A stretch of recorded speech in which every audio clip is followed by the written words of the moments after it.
I'd like to tell you about the strangest secret in the world. Some years ago, the late Nobel Prize-winning Dr. Albert Schweitzer was being interviewed in London, and a reporter asked him, "Doctor, what's wrong with men today?" And the great doctor was silent a moment, and then he said, "Men simply don't think." It's about this that I want to talk with you. We live today in a golden age. This is an era that man has looked forward to, dreamed of, and worked toward for thousands of years. But since it's here, we pretty well take it for granted. We in America are particularly fortunate to live in the richest land that ever existed on the face of the earth, a land of abundant opportunity for everyone. But do you know what happens? Well, let's take 100 men who start even at the age of 25. Do you have any idea what will happen to those men by the time they're 65?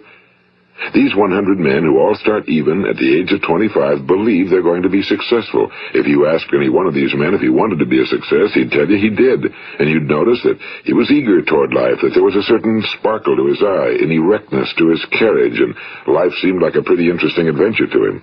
But by the time they're 65, 1 will be rich. 4 will be financially independent. 5 will still be working. 54 will be broke. Now think a moment. Out of the 100, only 5 make the grade. Now why do so many fail?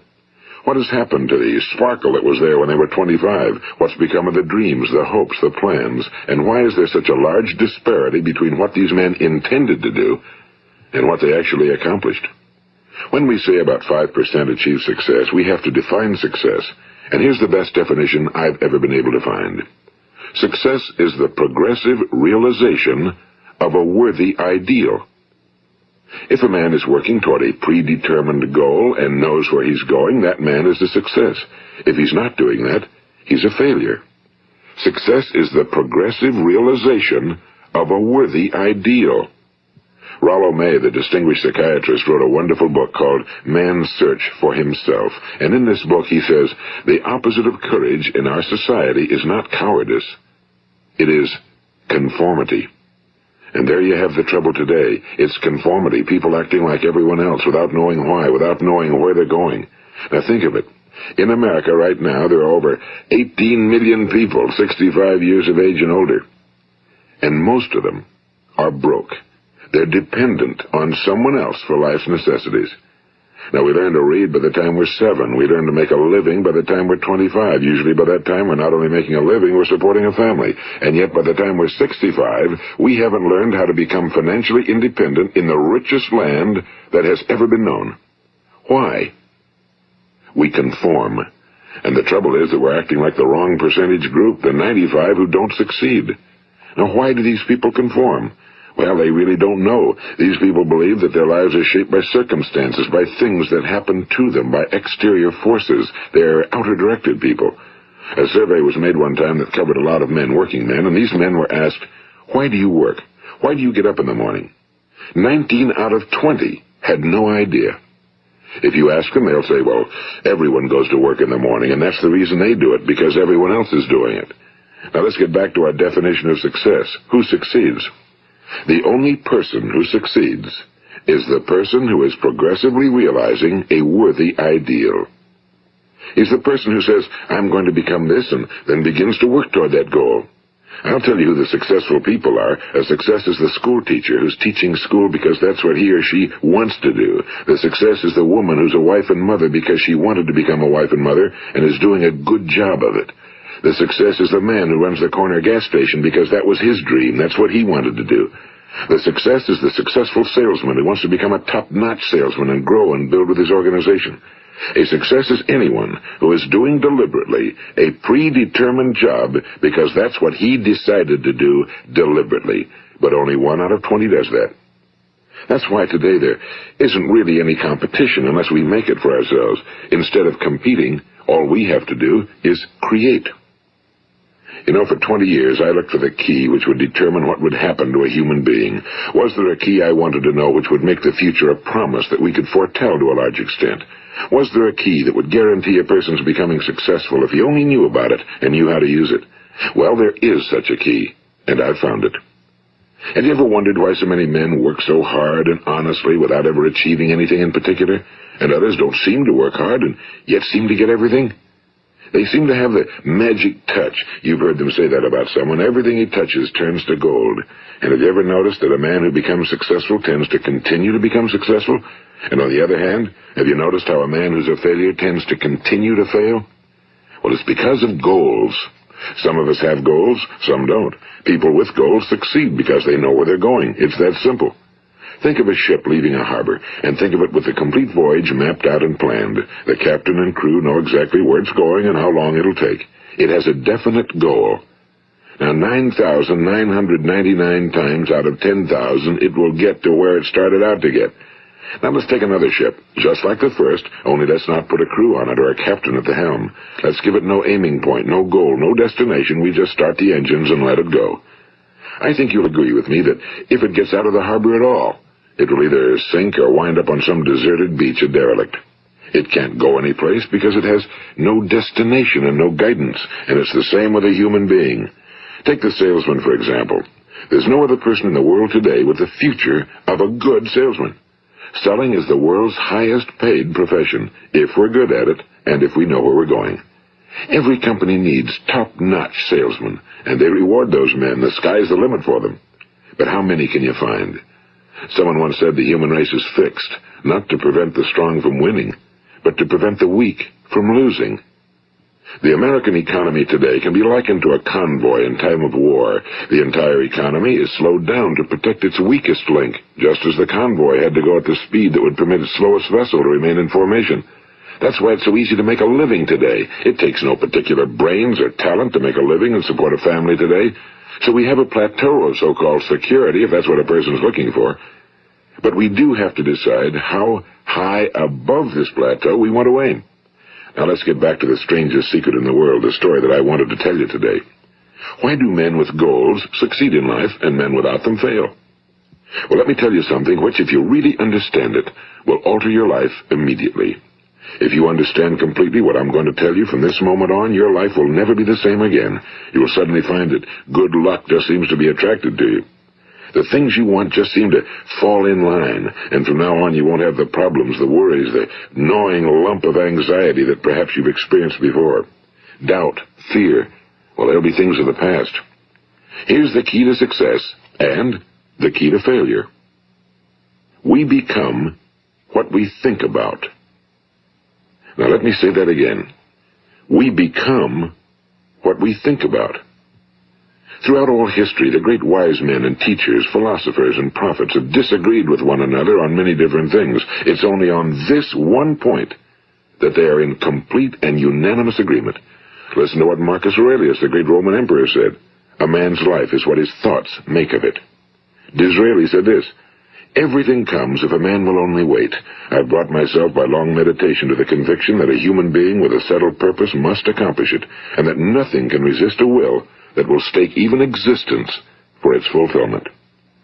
Ralph Waldo Emerson said this, a man is what he thinks about all day long. William James said, the greatest discovery of my generation is that human beings can alter their lives by altering their attitudes of mind. And he also said, we need only in cold blood act as if the thing in question were real, and it will become infallibly real by growing into such a connection with our life that it will become real. It will become so knit with habit and emotion that our interest in it will be those which characterize belief. And he also said, if you only care enough for a result, you will almost certainly attain it. If you wish to be rich, you will be rich. If you wish to be learned, you will be learned. If you wish to be good, you will be good. Only you must then really wish these things, and wish them exclusively, and not wish at the same time 100 other incompatible things just as strongly. In the Bible, you read in Mark 9:23, if thou canst believe, all things are possible to him that believeth. My old friend Dr. Norman Vincent Peale put it this way. This is one of the greatest laws in the universe. Fervently do I wish I had discovered it as a very young man. It dawned upon me much later in life, and I found it to be one of the greatest, if not my greatest discovery outside of my relationship to God. The great law, briefly and simply stated, is that if you think in negative terms, you will get negative results. If you think in positive terms, you will achieve positive results. That is the simple fact, he went on to say, which is at the basis of an astonishing law of prosperity and success. In 3 words, believe and succeed. William Shakespeare put it this way: our doubts are traitors and make us lose the good we oft might win by fearing to attempt. George Bernard Shaw said, people are always blaming their circumstances for what they are. I don't believe in circumstances. The people who get on in this world are the people who get up and look for the circumstances they want, and if they can't find them, make them. Well, it's pretty apparent, isn't it? And every person who discovered this for a while believed that he was the first one to work it out. We become what we think about. Now, it stands to reason that a person who's thinking about a concrete and worthwhile goal is going to reach it, because that's what he's thinking about, and we become what we think about. Conversely, the man who has no goal, who doesn't know where he's going, and whose thoughts must therefore be thoughts of confusion and anxiety and fear and worry, becomes what he thinks about. His life becomes one of frustration and fear and anxiety and worry. And if he thinks about nothing, he becomes nothing. Now, how does it work? Why do we become what we think about? Well, I'll tell you how it works as far as we know. Now, to do this, I want to tell you about a situation that parallels the human mind. Suppose a farmer has some land, and it's good fertile land. Now, the land gives the farmer a choice. He may plant in that land whatever he chooses. The land doesn't care. It's up to the farmer to make the decision. Now, remember, we're comparing the human mind with the land because the mind, like the land, doesn't care what you plant in it. It will return what you plant, but it doesn't care what you plant. Now, let's say that the farmer has 2 seeds in his hand. One is a seed of corn. The other is nightshade, a deadly poison. He digs 2 little holes in the earth, and he plants both seeds, one corn, the other nightshade. He covers up the holes, waters, and takes care of the land, and what will happen? Invariably, the land will return what's planted. As it's written in the Bible, as ye sow, so shall ye reap. Now remember, the land doesn't care. It'll return poison in just as wonderful abundance as it will corn. So up come the 2 plants, one corn, one poison. Now, the human mind is far more fertile, far more incredible and mysterious than the land, but it works the same way. It doesn't care what we plant. Success, failure. A concrete, worthwhile goal, or confusion. Misunderstanding, fear, anxiety, and so on. But what we plant, it must return to us. You see, the human mind is the last great unexplored continent on Earth. It contains riches beyond our wildest dreams. It will return anything we want to plant. Now, you might say, well, if that's true, why don't people use their minds more? Well, I think they figured out an answer to that one, too. Our mind comes as standard equipment at birth. It's free, and things that are given to us for nothing we place little value on. Things that we pay money for, we value. The paradox is that exactly the reverse is true. Everything that's really worthwhile in life came to us free. Our minds, our souls, our bodies, our hopes, our dreams, our ambitions, our intelligence, our love of family and children and friends and country, all these priceless possessions are free. But the things that cost us money are actually very cheap and can be replaced at any time. A good man can be completely wiped out and make another fortune. He can do that several times. Even if our home burns down, we can rebuild it. But the things we got for nothing, we can never replace. The human mind isn't used because we take it for granted. Familiarity breeds contempt. It can do any kind of job we assign to it, but generally speaking, we use it for little jobs instead of big, important ones. Universities have proved that most of us are operating on about 10% or less of our abilities. So decide now, what is it you want? Plant your goal in your mind. It's the most important decision you'll ever make in your entire life. What is it you want? Do you want to be an outstanding salesman? A better worker at your particular job? Do you want to go places in your company? In your community? Do you want to get rich? All you've got to do is plant that seed in your mind, care for it, work steadily toward your goal, and it will become a reality. It not only will, there's no way that it cannot. You see, that's a law, like the laws of Sir Isaac Newton, the laws of gravity. If you get on top of a building and jump off, you'll always go down. You'll never go up, and it's the same with all the other laws of nature. They always work. They're inflexible. Think about your goal in a relaxed, positive way. Picture yourself in your mind's eye as having already achieved this goal. See yourself doing the things you will be doing when you've reached your goal. Ours has been called the phenobarbital age, the age of ulcers and nervous breakdowns and tranquilizers, at a time when medical research has raised us to a new plateau of good health and longevity. Far too many of us worry ourselves into an early grave trying to cope with things in our own little personal ways without learning a few great laws that will take care of everything for us. These things we bring on ourselves through our habitual way of thinking. Every one of us is the sum total of his own thoughts. He is where he is because that's exactly where he really wants to be, whether he'll admit that or not. Each of us must live off the fruit of his thoughts in the future, because what you think today and tomorrow, next month and next year, will mold your life and determine your future. You're guided by your mind. I remember one time I was driving through eastern Arizona, and I saw one of those giant earth-moving machines roaring along the road at about 35 miles an hour with what looked like 30 tons of dirt in it, a tremendous, incredible machine, and there was a little man perched way up on top with the wheel in his hands guiding it. And as I drove along, I was struck by the similarity of that machine to the human mind. Just suppose you're sitting at the controls of such a vast source of energy. Are you going to sit back and fold your arms and let it run itself into a ditch? Or are you going to keep both hands firmly on the wheel and control and direct this power to a specific, worthwhile purpose? It's up to you. You're in the driver's seat. You see, the very law that gives us success is a two-edged sword. We must control our thinking. The same rule that can lead a man to a life of success, wealth, happiness, and all the things he ever dreamed of for himself and his family. That very same law can lead him into the gutter. It's all in how he uses it, for good or for bad. This is the strangest secret in the world. Now, why do I say it's strange, and why do I call it a secret? Actually, it isn't a secret at all. It was first promulgated by some of the earliest wise men, and it appears again and again throughout the Bible, but very few people have learned it, understand it. That's why it's strange, and why for some equally strange reason it virtually remains a secret. I believe that you could go out and walk down the main street of your town and ask one man after another what the secret of success is, and you probably wouldn't run into one man in a month who could tell you. Now, this information is enormously valuable to us if we really understand it and apply it. It's valuable to us not only for our own lives, but the lives of those around us, our families, employees, associates, and friends. Life should be an exciting adventure. It should never be a bore. A man should live fully, be alive. He should be glad to get out of bed in the morning. He should be doing a job he likes to do because he does it well. One time I heard Grove Patterson, the great late editor-in-chief of the Toledo Daily Blade, make a speech, and as he concluded his speech, he said something I've never forgotten. He said, "My years in the newspaper business have convinced me of several things. Among them, that people are basically good, and that we came from someplace, and we're going someplace. So we should make our time here an exciting adventure. The architect of the universe didn't build a stairway leading nowhere." And the greatest teacher of all, the carpenter from the plains of Galilee, gave us the secret time and time again. As ye believe, so shall it be done unto you. I've explained the strangest secret in the world and how it works.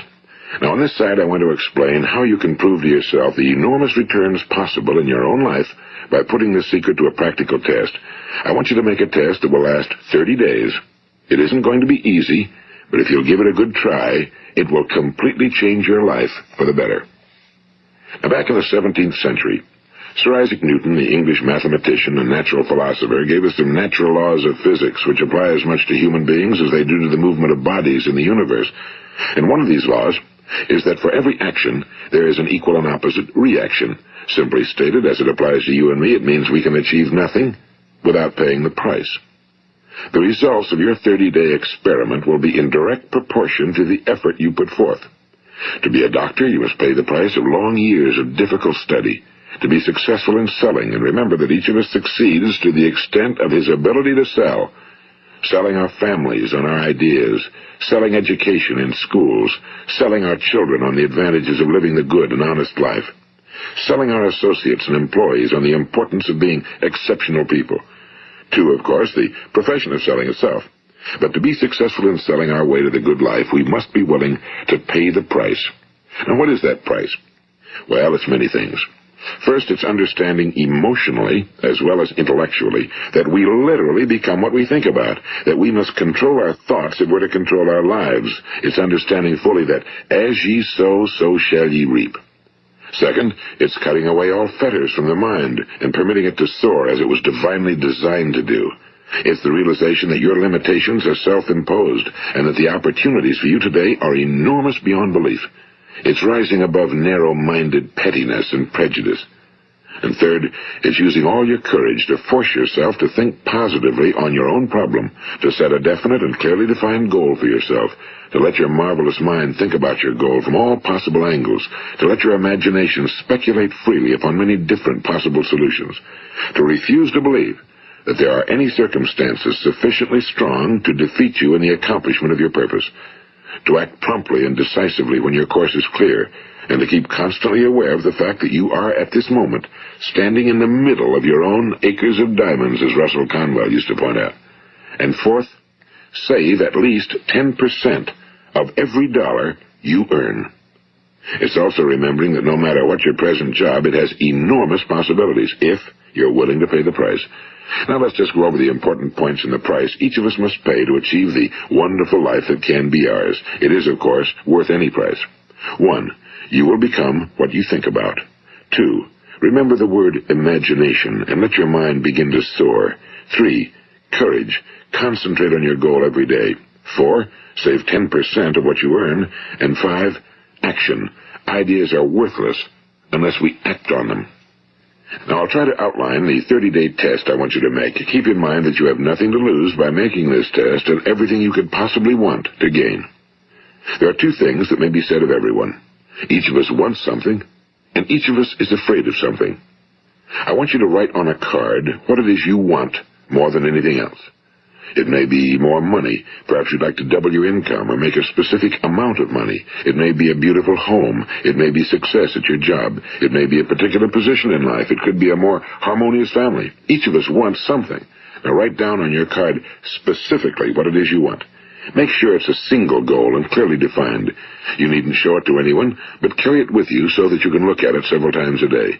Think about it in a cheerful, relaxed, positive way each morning when you get up, and immediately you have something to work for, something to get out of bed for, something to live for.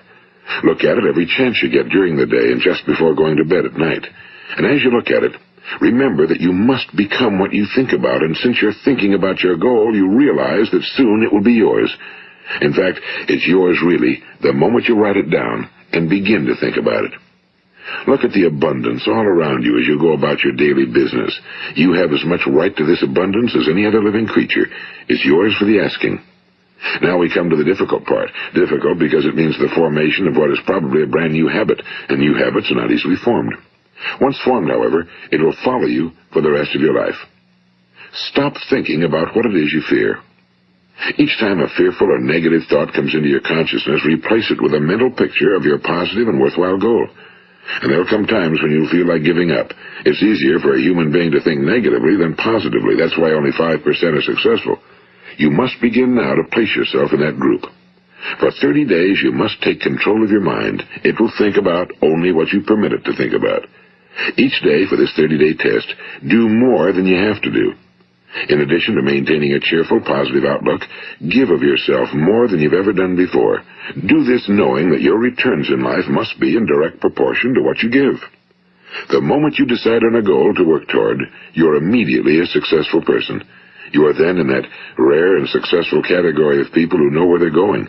Out of every 100 people, you belong to the top 5. Don't concern yourself too much with how you're going to achieve your goal. Leave that completely to a power greater than yourself.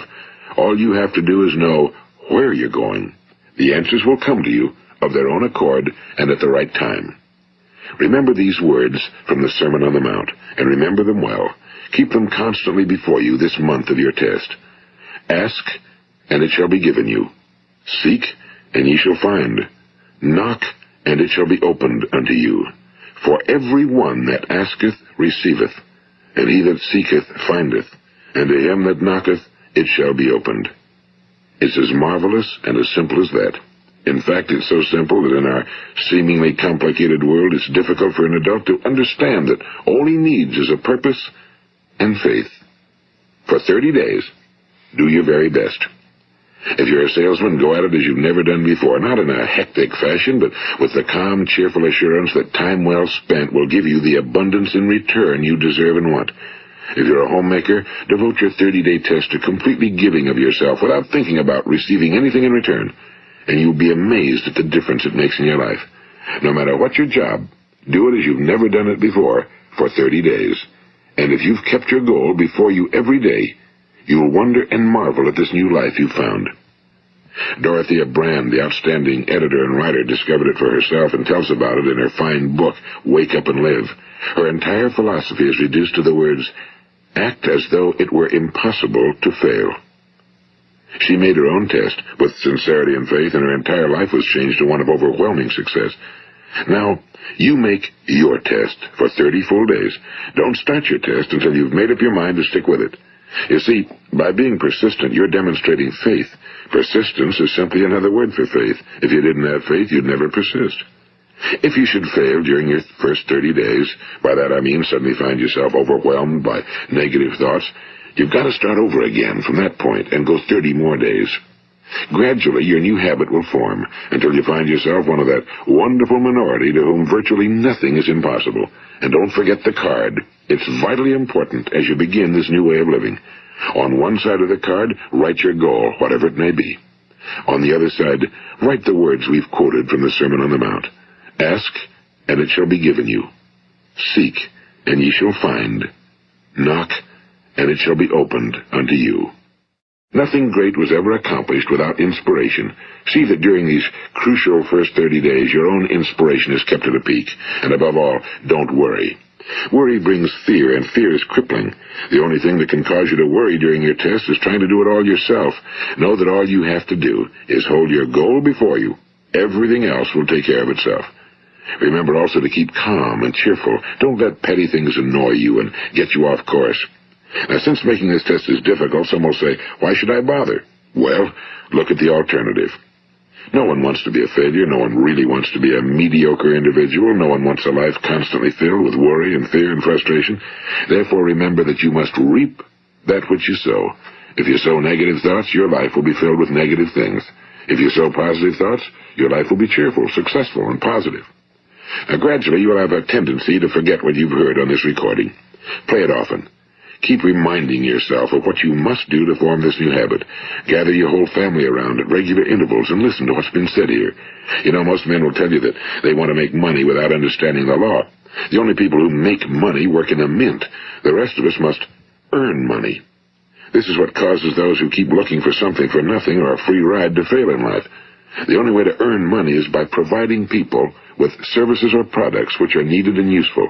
We exchange our time and our product or service for the other man's money. Therefore, the law is that our financial return will be in direct proportion to our service. Now, success is not the result of making money. Making money is the result of success, and success is in direct proportion to our service. Most people have this law backwards.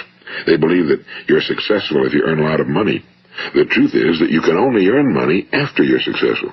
It's like the story of the man who sat in front of the stove and said to it, "Give me heat, and then I'll add the wood." How many men and women do you know, or do you suppose there are today, who take the same attitude toward life? There are millions. We've got to put the fuel in before we can expect heat. Likewise, we've got to be of service first before we can expect money. Don't concern yourself with the money. Be of service. Build, work, dream, create. Do this, and you'll find there's no limit to the prosperity and abundance that will come to you. Prosperity, you know, is founded upon a law of mutual exchange. Any person who contributes to prosperity must prosper in turn himself. Sometimes the return will not come from those you serve, but it must come to you from someplace, because that's the law. For every action, there is an equal and opposite reaction. As you go daily through your 30-day test period, remember that your success will always be measured by the quality and quantity of service you render, and money is a yardstick for measuring this service. No man can get rich himself unless he enriches others. Now, there are no exceptions to a law. You can drive down any street in America and from your car estimate the service that's being rendered by the people living on that street. Had you ever thought of this yardstick before? It's interesting. Some, like ministers and priests and other devoted people, measure their returns in the realm of the spiritual, but again, their returns are equal to their service. Once this law is fully understood, any thinking person can tell his own fortune. If he wants more, he must be of more service to those from whom he receives his return. If he wants less, he has only to reduce his service. This is the price you must pay for what you want. If you believe you can enrich yourself by deluding others, you can end only by deluding yourself. It may take some time, but just as surely as you breathe, you'll get back what you put out. Don't ever make the mistake of thinking you can avert this. It's impossible. The prisons and the streets where the lonely walk are filled with people who tried to make new laws just for themselves. We may avoid the laws of man for a while, but there are greater laws that cannot be broken. An outstanding medical doctor recently pointed out 6 steps that will help you realize success. 1. Set yourself a definite goal. 2. Quit running yourself down. 3. Stop thinking of all the reasons why you cannot be successful and instead think of all the reasons why you can. 4. Trace your attitudes back through your childhood and try to discover where you first got the idea you couldn't be successful, if that's the way you've been thinking. 5. Change the image you have of yourself by writing out a description of the person you would like to be. And 6.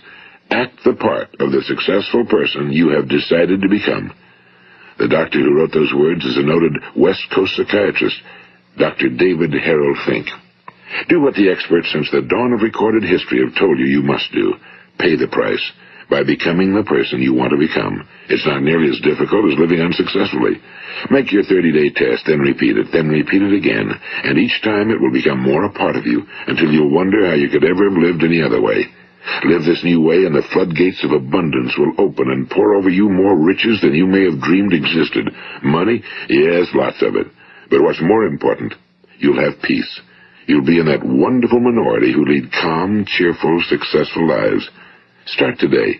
You have nothing to lose, but you have a whole life to win. This is Earl Nightingale, and thank you.